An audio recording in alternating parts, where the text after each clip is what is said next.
नमस्कार दोस्तों, स्वागत है आपका फिर से एक बार हमारे चैनल में। तो चलिए स्टार्ट करते हैं टॉपिक। अभी तक लगभग हम संविधान की जो निर्माण था, गठन था या जो समितियां थी, हमने ये सब देखा। संविधान का वर्गीकरण समझा और साथ ही साथ हमने अनुसूचियों को समझा था कि अनुसूचियाँ क्या है। अब इसके बाद जो नेक्स्ट टॉपिक है, इसमें देखते हैं हम क्या हमारे संविधान की प्रस्तावना या उद्देशिका। देखिए, प्रस्तावना होती क्या है, मतलब जो संविधान का दर्शन है उसके सार तत्व को, मतलब किसी भी देश का संविधान है उस संविधान के दर्शन को एक संक्षिप्त अभिव्यक्ति के रूप में प्रदर्शित जो करता है वही क्या कहलाती है, वहाँ की प्रस्तावना कहलाती है। सबसे पहले ये कहाँ आई थी? सबसे पहले इसको अमेरिका में प्रदर्शित किया गया था, या अमेरिका में आई थी सबसे पहले प्रस्तावना संविधान की। इसके बाद जैसे जैसे अन्य देशों में संविधान बनते गए, वहाँ पर भी प्रस्तावना ने अपना एक रूप लिया। अगर हम भारत के संदर्भ में बात करें तो भारत के संदर्भ में इसको एक उद्देश्य प्रस्ताव पारित हुआ था जो नेहरू द्वारा किया गया था। कब किया था? 13 दिसंबर 1946 को। स्वीकृति कब मिली थी? हमने देखा था उद्देश्य प्रस्ताव को 22 जनवरी 1947 को इसको स्वीकृति प्राप्त हो गई थी। अब इसके बाद उसी चीज़ ने काय का रूप लिया था, हमारे यहाँ पे प्रस्तावना का रूप लिया था। तो इसके कुछ एक पॉइंट को हम समझते हुए चलते हैं, उसके जो कुछ एक मुख्य बिंदु है इनको समझते हैं कि हमारे संविधान की प्रकृति या हमारे संविधान की जो प्रस्तावना है उसकी मुख्य मुख्य बातें क्या है या वो किस तरह की है। ठीक है, सबसे पहली बात तो संप्रभुता का स्रोत। ठीक है, दूसरी बात ऐतिहासिक जानकारी। फिर संविधान की व्याख्या। फिर राज्य की प्रकृति और फिर इसके लक्ष्य। इसमें भी कुछ एक पॉइंट है काय में, राज्य की प्रकृति में, तो इससे भी समझ लेते हैं। जैसे संपूर्ण प्रभुत्व संपन्न। फिर समाजवादी। फिर पंथ निरपेक्ष। फिर लोकतंत्र और फिर एक और है इसमें क्या, गणराज्य। लक्ष्य में क्या किया जाएगा? न्याय, स्वतंत्रता, समानता,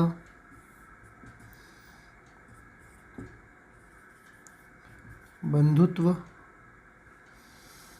इसके साथ इधर लिख देता हूँ मैं,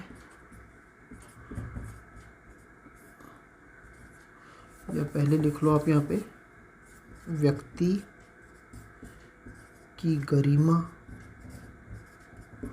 और फिर आ जाएगा राष्ट्र की एकता। कुछ एक पॉइंट है, इन सभी पॉइंटों को हम समझते हुए चलते हैं। वैसे दो पॉइंट ये बहुत सिंपल है, इनको देख लेते हैं यहाँ पे पहले। ये है बेरूबाड़ी का मामला। देखो है क्या, इन शॉर्ट, आगे चल के हम समझेंगे चीज़ों को। इन शॉर्ट समझो क्या है ये। शॉर्ट में ये है कि संविधान की व्याख्या, जहाँ पे संविधान मौन हो जाता है, या संविधान मौन का मतलब जहाँ पे संविधान किसी शब्द की व्याख्या नहीं कर पा रहा है, संविधान में लिखित गए जितने भी उपबंध है वो चीज़ की व्याख्या नहीं कर पा रहे कि राज्य की प्रकृति क्या है, ये राज्य में हमें इस समय पे कैसी परिस्थिति है। जैसे बेरूबड़ी के मामले में जो राज्य की सीमाओं को लेकर विवाद होता है, तो वहाँ पे उसका जो मतलब उसकी जो व्याख्या वो कौन करेगी? प्रस्तावना करेगी। तो ये बेरूबड़ी के मामले में देखा गया था। दूसरी चीज़ ऐतिहासिक जानकारी। तो ये ऐतिहासिक जानकारी हमको कैसे मिलती है? 26/11/1949। क्यों? क्योंकि इसी दिन संविधान को अंगीकृत और अधिनियमित किया गया था। ठीक है, अब समझते हुए चलते एक चीज़ हम, संप्रभुता का स्रोत, फिर राज्य की प्रकृति और फिर ये लक्ष्य। ठीक है,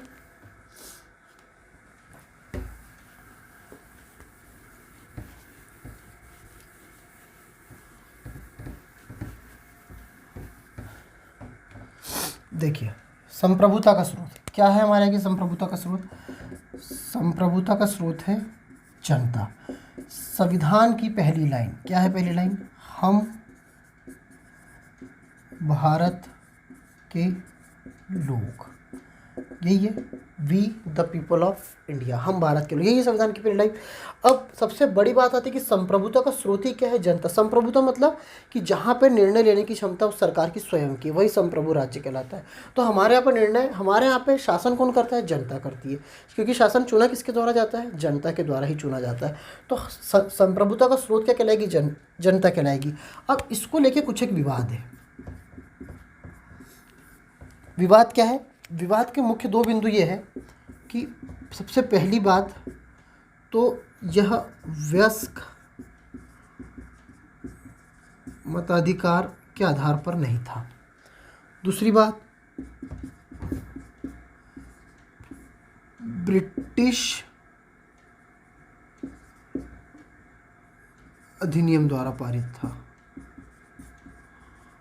ठीक है, क्या था? ये वयस्क मताधिकार के आधार पे नहीं था और ब्रिटिश अधिनियम द्वारा इसे पारित किया गया था। तो देखिए, सबसे पहली बात तो ये जो बातें हैं, इसके जवाब में 2-3 पॉइंट ये है कुछ इस तरह से। देखिए कि जैसे वयस्क मताधिकार पर नहीं था, ब्रिटिश मतलब कि इसको लोक समर्थन प्राप्त नहीं था। ठीक है, और वयस्क मताधिकार। तो सबसे पहली बात तो जो प्रस्तावना को था, प्रस्तावना को सबसे अंत में स्वीकार किया गया था, सबसे अंत में से शामिल किया गया था। तो ये बात तो यहीं पर समाप्त हो जाती है कि एक तो सबसे पहली बात तो क्या किया? अंत में से स्वीकार किया गया।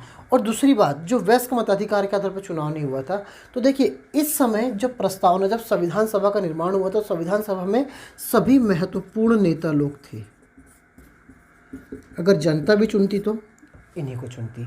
और दूसरी बात कि लोक समर्थन नहीं था, तो देखो लोक समर्थन नहीं था, इसका आंसर क्या हुआ कि हमने इसे अंत में स्वीकार किया। कब स्वीकार किया? जब 26/11/1949 को जब ये संविधान बन के हमारा तैयार हो चुका था, उसके अंत में इसको स्वीकार करने का मतलब ये था कि ब्रिटिश अधिनियम तब तक काम नहीं कर रहा था हमारे यहाँ पे, फिर हमारे यहाँ की अपनी सत्ता काम करने लगी थी, हमारे भारतीय नियम हमारे यहाँ काम करना शुरू कर चुके थे।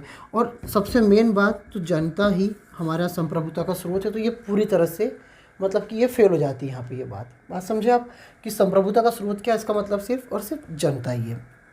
इसके बाद अगला पॉइंट क्या है?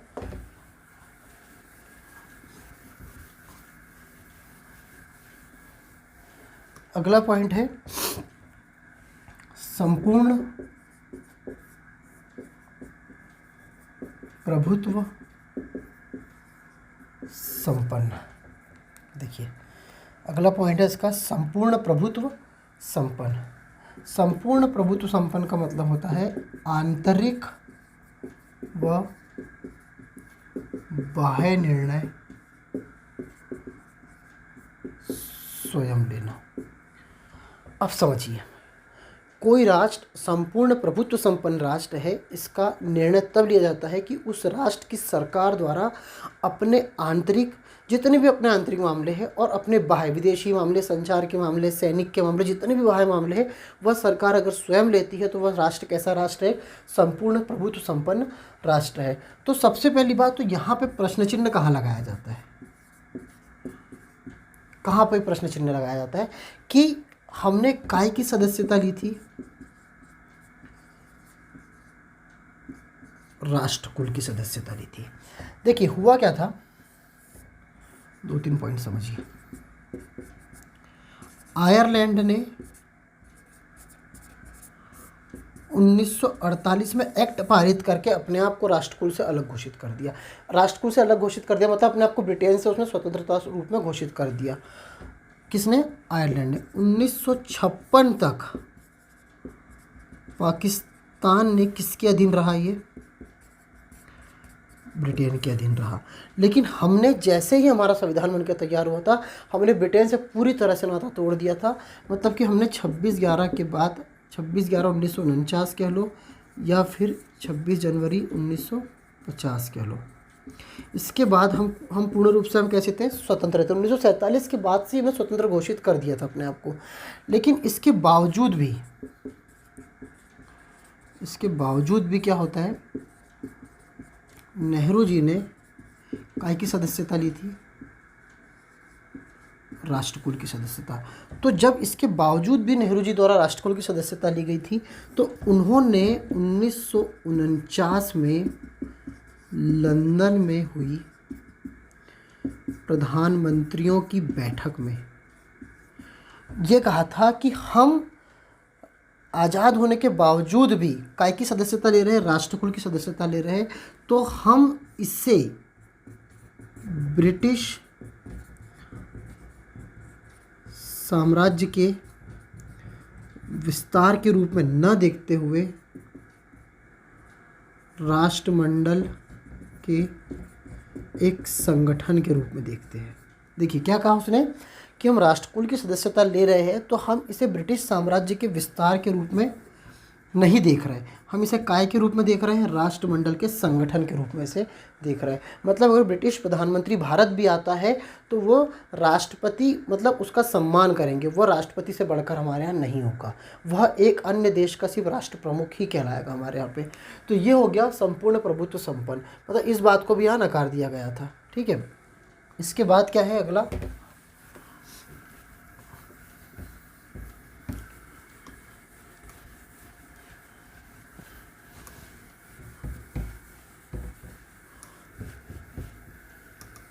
इसके बाद अगला शब्द है इसमें समाजवाद या समाजवादी। देखिए कब जोड़ा गया उसको? 1976 में। समाजवाद, पंथ निरपेक्ष और अपना अखंडता शब्द, ये 3 शब्द जोड़े गए थे। ठीक है, अब इसका मतलब क्या है? समाजवाद का मतलब है कि हमारे यहाँ पे जो सामाजिक, आर्थिक और राजनीतिक ये 3 रूप है, इसके शोषण से क्या चाहिए हमको? मुक्ति चाहिए। क्या कहा? सामाजिक, आर्थिक और राजनीतिक शोषण से मुक्ति चाहिए। या इसके अलावा हमने इसमें क्या कहा कि आय, प्रतिष्ठा और जीवन यापन में क्या नहीं होना चाहिए? विषमता नहीं होनी चाहिए। ये हमने इसका आधार रखा कि हमारा देश कैसा देश है, एक समाजवादी देश रहेगा जिसमें सामाजिक, आर्थिक और राजनीतिक शोषण से क्या दी जाएगी? मुक्ति होगी, मतलब इस तरह का शोषण नहीं होगा। अगली चीज़ क्या कही कि आय, प्रतिष्ठा और जीवन यापन में विषमता नहीं होगी, मतलब कि यहाँ पे समान रूप से रहेंगे सब। इसका मतलब कि हमने यूरोप के समाजवाद की तरह नहीं अपनाया, ठीक है, और ना ही रूस के साम्यवाद को अपनाया। जहाँ पर रूस के साम्यवाद का मतलब कहाँ? जहाँ पे निजी उद्योग या उद्यमशीलता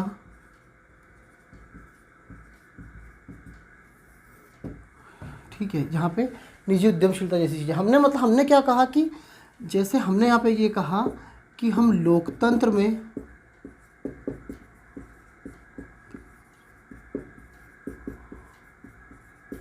आर्थिक नियोजन के साथ काम करेंगे। ठीक है, देखिए हमने एक तो क्या क्या नहीं किया इसमें कि हमने मार्क्सवाद की तरह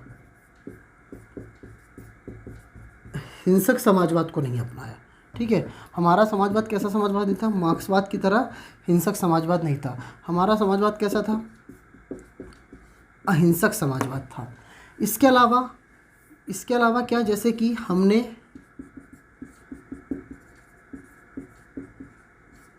गांधीवाद और मार्क्सवाद इसके मिश्रण पर काम किया। ठीक है, अधिक जोर हमारा काय पे था? अधिक जोर या अधिक झुकाव हमारा काय पे था? गांधीवाद की ओर था। आप एग्जाम्पल देख लो, 1991 की नीति हमारी समाजवादी नीति। ठीक है, कुछ इस तरह के एग्जाम्पल इसमें हमने दिए गए। अब जब हमने समाजवाद के स्वरूप को अपनाया तो साथ ही साथ समस्या क्या खड़ी होने लग गई? जैसे ही समाजवाद का स्वरूप अपनाया तो कुछ समाजवादी द्वारा कुछ समाजवादी द्वारा ये कहा जाने लग गया कि जो निजी उद्योग है उस पे किसका स्वामित्व हो, राज्य का स्वामित्व हो उसके ऊपर। ठीक है, इन्होंने क्या कहा कि समान कार्य के लिए क्या हो, समान वेतन। ये सब अवधारणाएं आने लग गई। अगली अवधारणा क्या आने लग गई कि जैसे एफडीआई है और निजी उद्यमशीलता है। एफडीआई और निजी उद्यमशीलता के रहते हुए किसी भी जगह पे काय का विकास नहीं हो सकता, समाजवाद का विकास नहीं हो सकता। ये सब किसने तर्क दिए, समाजवादियों द्वारा तर्क दिए जाने लग गए। लेकिन हमारे देश में फिर भी हमने किस चीज़ को अपना के रखा, सामाजिक आर्थिक राजनीतिक शोषण से मुक्ति मिले, आय प्रतिष्ठा जीवन यापन में मतलब कि विषमता ना है। ठीक है, मतलब समान रहे। यूरोप के समाजवाद, रूस के साम्यवाद को हमने नहीं अपनाया, लोकतंत्र में आर्थिक नियोजन पर बल दिया। मार्क्स के हिंसक समाजवाद को ना अपना के हमने कैसा अपनाया, अहिंसक गांधीवाद मार्क्सवाद का मिश्रण है हमारे यहाँ पे। अधिक झुकाव किस ओर है हमारा, गांधीवाद की ओर है। 1991 की नीति कुछ इस तरह, मतलब कि समाजवाद हमारे यहाँ पे कैसा सम्मान है, एक प्रकार का सर्वोच्च सम्मान है। ठीक है, ये थोड़ी सी किसकी काय की उदाहरण हुई, समाजवाद की उदाहरण हुई। ठीक है, अब इसके बाद क्या है, एक आपका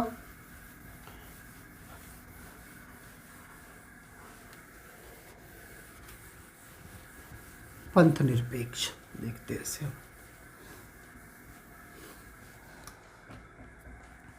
अब क्या है हमारा यहाँ पे, पंथ निरपेक्ष। एक शब्द है अलौकिक या अध्यात्मवाद, आध्यात्मिकता है ना, अलौकिकवाद या आध्यात्मिकवाद। देखिए इसमें क्या कहा जाता है, इसमें यह कहा जाता है कि धर्म से अलग विश्वास की एक ऐसी पद्धति जिसमें अलौकिक,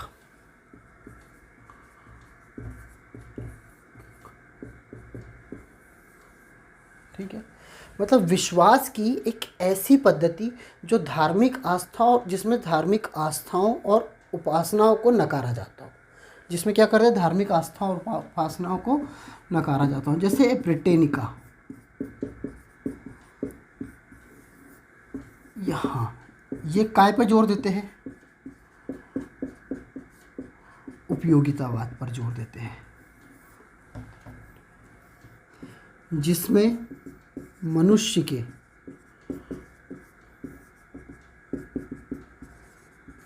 भौतिक नैतिक विकास पर बल दिया जाता है। इसका मतलब ये हुआ कि ये ना तो क्या है, आस्तिक है, और ना ही ये क्या करते हैं, किसी तरह का खंडन करते हैं। फिर से समझिए, ब्रिटेनिका उपयोगितावाद पर काय पर जोर देता है, उपयोगितावाद पर, मनुष्य के विकास की ओर ध्यान देता है। कौन सा विकास, भौतिक और नैतिक विकास की ओर ध्यान देता है। ना तो आस्तिक है, ठीक है, और ना ही ये किसी धर्म का खंडन करते हैं। बात समझ रहे हो आप? तो ये सिर्फ बल काय पर है, उपयोगितावाद। जैसे पंथ निरपेक्ष, पंथ निरपेक्ष तीन तरह की अवधारणा से बहुत अलग होता है। तीन अवधारणा कौन सी, एक तो रूस की, दूसरा वेटिकन सिटी, और तीसरा ये पाकिस्तान जैसे देश की। एग्जाम्पल, रूस में धर्म का क्या होता है, विरोध किया है, मतलब यहाँ पे नागरिकों को कोई अधिकार नहीं है। वेटिकन सिटी धर्म ग्रंथ को मान्यता, धर्म ग्रंथ को क्या देखे रखी गई, यहाँ पे मान्यता देखी रखी गई। और जो धार्मिक प्रमुख है वही यहाँ पे क्या है, राजाध्यक्ष। पाकिस्तान में क्या है, एक विशेष धर्म को राजकीय धर्म घोषित किया गया है, मतलब कि एक विशेष धर्म को कैसा धर्म घोषित किया गया है, राजकीय धर्म घोषित किया गया है। समझिए यहाँ पे, मतलब कि यहाँ पर नागरिकों को कोई अधिकार नहीं है। पंथ निरपेक्ष तीन तरह की अवधारणा से अलग है। ठीक है। तो पंथनिरपेक्ष राज्य होगा कैसा, बात समझिए आप। ब्रिटेनिका काय पे दम देता है, उपयोगितावाद पर, मनुष्य के विकास, भौतिक नैतिक विकास, ना तो आस्तिक है ना ही उसका खंडन करते हैं। 3 तरह के अवधारणाओं से मुक्त है। रूस धर्म का विरोध करता है, मतलब धर्म विरोधी राज्य है ये। यहाँ पे नागरिकों को धार्मिक रूप से किसी भी तरह के अधिकार प्राप्त नहीं है। वेटिकन सिटी, यहाँ पे धर्म ग्रंथ को ही मान्यता है, जो धर्म ग्रंथ में लिखा है वही सर्वोच्च होगा, और जो धार्मिक प्रमुख होगा वही वहाँ का क्या होगा, राजाध्यक्ष होगा। तीसरी बात, पाकिस्तान एक विशेष धर्म को बल दे रहा है, जैसे कि राजकीय धर्म। नागरिकों को समानता नहीं है, क्या नहीं है यहाँ पे, समानता, धार्मिक रूप से समानता का अधिकार यहाँ पे नहीं दिया गया। तो पंथ निरपेक्ष राज्य होगा कैसा, तो पंथ निरपेक्ष राज्य में का मतलब ये होता है कि उस राज्य का अपना कोई विशेष धर्म नहीं है, वो किसी विशेष धर्म का समर्थन नहीं करता है। वहाँ के नागरिकों को धार्मिक रूप से पूर्ण स्वतंत्रता है, किसी धर्म को मानने की, नहीं मानने की, किसी भी धर्मांतरण करने की। वो चाहे तो किसी अन्य धर्म को मान सकते हैं, चाहे किसी धर्म को छोड़ सकते हैं। ये सब अधिकार कहाँ दिए जाते हैं, पंथ निरपेक्ष राज्य में दिए जाते हैं। जो अपने आप में किसी, जो राज्य मतलब कि किसी धर्म से अलग रहेगा, ना तो किसी पंथ का समर्थन करेगा ना ही उसका विरोध करेगा, और सभी धर्मों को समान रूप से समझेगा, वही क्या है, पंथ निरपेक्ष राज्य की अवधारणा है। ठीक है, समझते हैं इसके आगे अगला।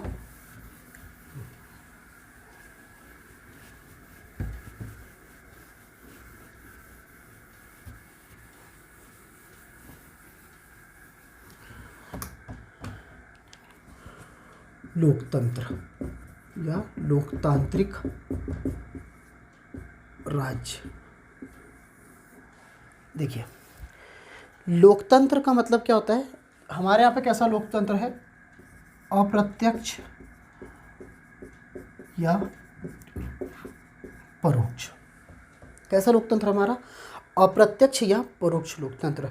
लोकतंत्र में शासन मुख्य रूप से करता कौन है, जनता करती है। लोकतंत्र में शासन कौन करेगा, मुख्य रूप से शासन जनता ही करती है। लेकिन देखिए, अब भारत का भूभाग बड़ा है, जनसंख्या बड़ा है, तो यहाँ पे जनता द्वारा निर्णय लिए जाना संभव नहीं है। तो हम क्या करते हैं, एक प्रतिनिधि लोकतंत्र के रूप में विश्वास रखते हैं, या हम एक प्रतिनिधि को चुनते हैं, वो लोकसभा या विधानसभा में जाएगा और वही हमारे लिए वहाँ पे क्या बनाता है, नियम बनाता है, और उसी नियम द्वारा मतलब उसी के नियम द्वारा कार्यपालिका फिर काम करती है। तो ये कैसा लोकतंत्र हुआ, एक प्रतिनिधि लोकतंत्र हुआ। तो देखो, प्रतिनिधि लोकतंत्र में और प्रत्यक्ष लोकतंत्र में क्या अंतर है। जैसे प्राचीन समय में क्या होता था,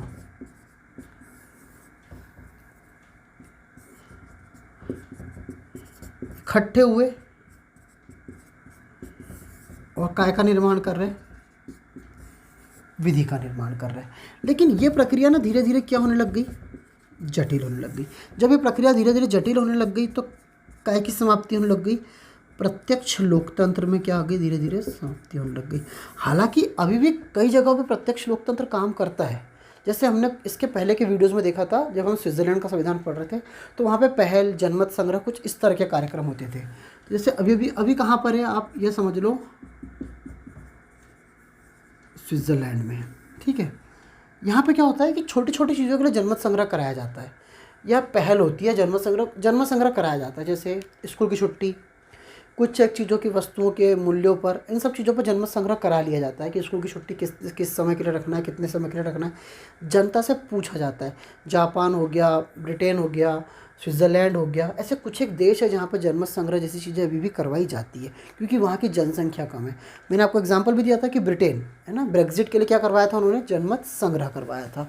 तो ये होता है एक लोकतंत्र, मतलब कि जहाँ पे शासन किसके द्वारा किया जा रहा है, जनता के द्वारा किया जा रहा है। ठीक है,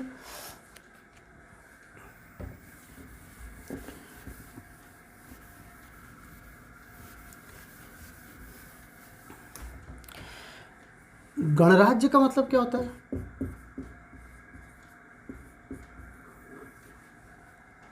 देखिए,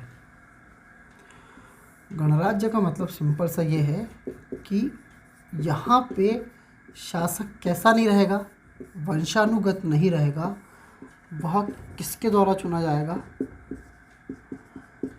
जनता द्वारा चुना जाएगा। ठीक है, एक गणराज्य राज्य वही होता है जहाँ पे शासन जनता की इच्छाओं द्वारा किया जाता है, न कि किसी एक राजा द्वारा। वही एक गणराज्य कहलाता है।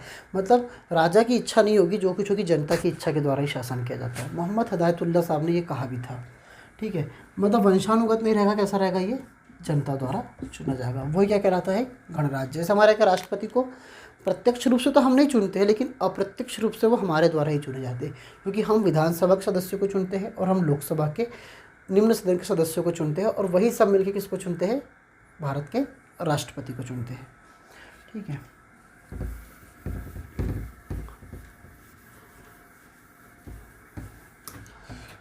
अब लक्ष्य की बात करते हैं। लक्ष्य में हमने क्या देखा था, न्याय, स्वतंत्रता, समानता, बंधुता, कुछ ऐसे शब्द थे।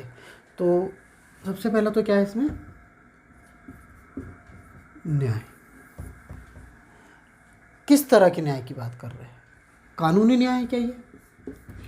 तो अगर मैं बात करूं कि कानूनी न्याय है तो नहीं, ये किस न्याय की बात कर रहे हैं, वितरण वाले न्याय की बात कर रहे हैं, कि न्याय का समान रूप से क्या किया जाए, वितरण किया जाए, ठीक है।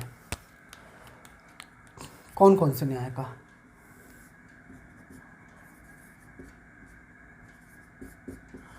आर्थिक,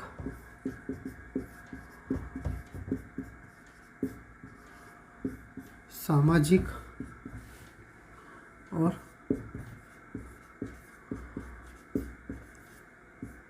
राजनीतिक न्याय। आर्थिक न्याय, सामाजिक न्याय और राजनीतिक न्याय। आर्थिक न्याय मतलब जैसे अमीर और गरीब, इनके बीच की जो दूरी है या इनके बीच की जो खाई है, इसे क्या किया जाए, समाप्त किया जाए। दूसरी चीज़ क्या नहीं हो, मजदूरों का क्या नहीं किया जाए, शोषण ना हो। अगली चीज़ क्या है इसमें, कि मतलब कि जो वितरण की प्रणाली है वह सिर्फ एक छोटे वर्ग तक ना हो। वितरण की प्रणाली है वह सिर्फ एक छोटे वर्ग तक ना हो, सबको समान रूप से वितरण किया जाए, या जिनकी आवश्यकता है उन्हें समान रूप से वितरण किया जाए। सामाजिक न्याय की मैं अगर बात करूं तो जैसे समाज में जो निम्न वर्ग है या जो पिछड़ा वर्ग है, या निम्न वर्ग कह लो आप, पिछड़ा वर्ग कह लो, या जो शोषित वर्ग है, मतलब कि समाज की मुख्य धारा में लाना, समाज की मुख्य धारा में लाना, किनको लाना, SC, ST, OBC और महिलाओं को, इनको समाज की मुख्य धारा में लाने के लिए काम करना, ठीक है। ये क्या है, सामाजिक न्याय की अवधारणा हो गई, ठीक है। इसी में जैसे कृषि, ठीक है, किसान, इनके लिए कार्य करना, ये एक सामाजिक न्याय की अवधारणा हो गई।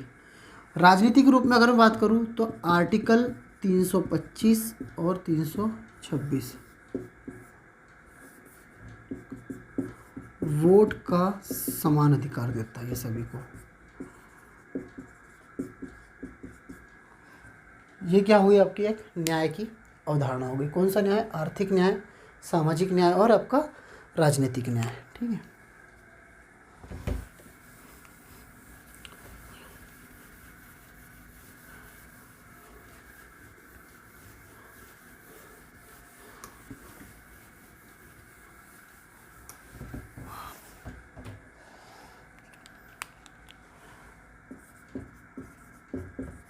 समानता,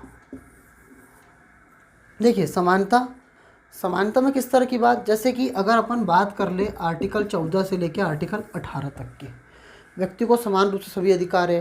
15 में क्या दिया गया है, धर्म, लिंग आदि इन सब को, मतलब इन चार पांच चीज़ों को छोड़ के किसी भी तरह का विभेद नहीं किया जाएगा। अवसर की समता, अस्पृश्यता का अंत, उपाधियों का अंत, किसी को विशेष अधिकार नहीं दिए गए, अस्पृश्यता से मुक्ति दी गई, तो सबको समान रूप से क्या दिए गए, अधिकार दिए गए। अगर हम इसी तरह से बात करें बंधुता की, तो जैसे बंधुता, न्याय, समानता, स्वतंत्रता, इन सब की अगर हम बात करते हैं तो ये कब तक रहेगा, जब तक भाईचारा है ना, इन सब की भावनाएं रहेगी। धर्म जाति भाषा इन सब को लेके किसी तरह का विभेद नहीं किया जाएगा, तब तक बंधुता रहेगी। बंधुता पंथ निरपेक्ष से भी बड़ा शब्द है, या उसकी एक व्यापक अवधारणा है। ठीक है, तो इसी तरह से ये कुछ एक शब्द थे जिनमें प्रस्तावना को हमने समझा। होप कि प्रस्तावना आपको लगभग कुछ एक समझ में आई होगी। ठीक है, फिर आगे का देखते हैं हम नेक्स्ट वीडियो में। Thank you.